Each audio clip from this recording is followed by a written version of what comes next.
جناب محترم، آپ نے سوال کیا ہے کہ اسلام میں مگنی کی شرعی حیثیت کیا ہے؟ بعض مگنی میں لڑکے ایک دوسرے کو رنگ یعنی انگوٹھی پہناتے ہیں، کیک کاٹا جاتا ہے، کیا شریعت مصطفیٰ صلی اللہ علیہ وسلم میں اس طرح کا فعل جائز ہے؟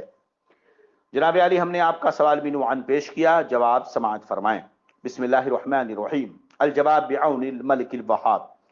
دیکھیے، مگنی کی رسم ایک طرح سے پیغام نکاح ہے یا رشتے نکاح طے کرنے کی ایک تقریب ہے، پکا کرنے کی ایک تقریب ہے، جس میں دونوں جانب سے کچھ رشتہ دار شامل ہو کر دن، تاریخ اور مہر وغیرہ کو طے کرتے ہیں۔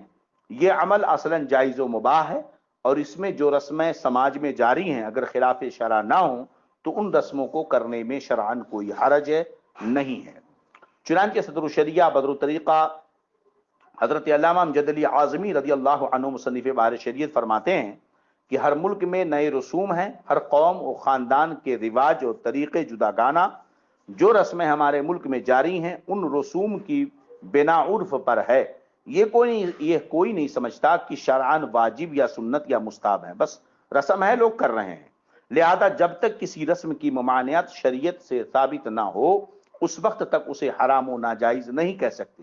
کھینچ تان کر ممنوع قرار دینا یہ زیادتی ہے، کہ زبردستی کسی رسم کو بلا وجہ ناجائز و حرام کہہ دینا یہ صحیح نہیں ہے، مگر یہ ضرور ہے کہ رسوم کی پابندی اسی حد تک کر سکتا ہے کہ کسی فعل حرام میں مبتلا نہ ہو۔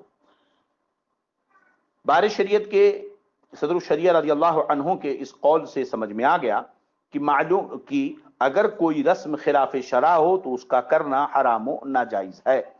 مگنی کی رسم چونکہ عقد نکاح نہیں ہے کہ اس میں ایجاب و قبول نہیں ہوتا۔ ظاہر سی بات ہے، مگنی میں تو لوگ بیٹھتے ہیں، مہر طے کرتے ہیں اور بات چیت ہوتی ہے کہ آگے کیا کرنا ہے، اس میں ایجاب و قبول نہیں ہوتا ہے، لہذا یہ عقد نکاح نہیں ہوا۔ اس لیے منگنی کے بعد بھی لڑکا لڑکی دونوں ایک دوسرے کے لیے اجنبی ہی ہیں، اس لیے ایک دوسرے کو انگوٹھی پہنانا اور چھونا پکڑنا حرام کار بد انجام ہے۔ یہ یہود و نصارہ و ہنود کی رسم قبیح ہے، اسلام میں اس کا تصور نہیں ہے۔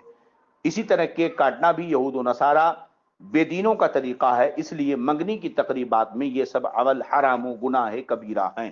اللہ تعالیٰ مسلمانوں کو اس طرح کے قبیح اور ناجائز و حرام کاموں سے بچائے اور منگنی کی رسم کو پاکیزگی اور شریعت کے دائرے میں رہ کر مکمل کرنے کی توفیق عطا فرمائے۔ ھذا ما عندی واللہ اعلم بالصواب۔ السلام علیکم ورحمۃ اللہ وبرکاتہ۔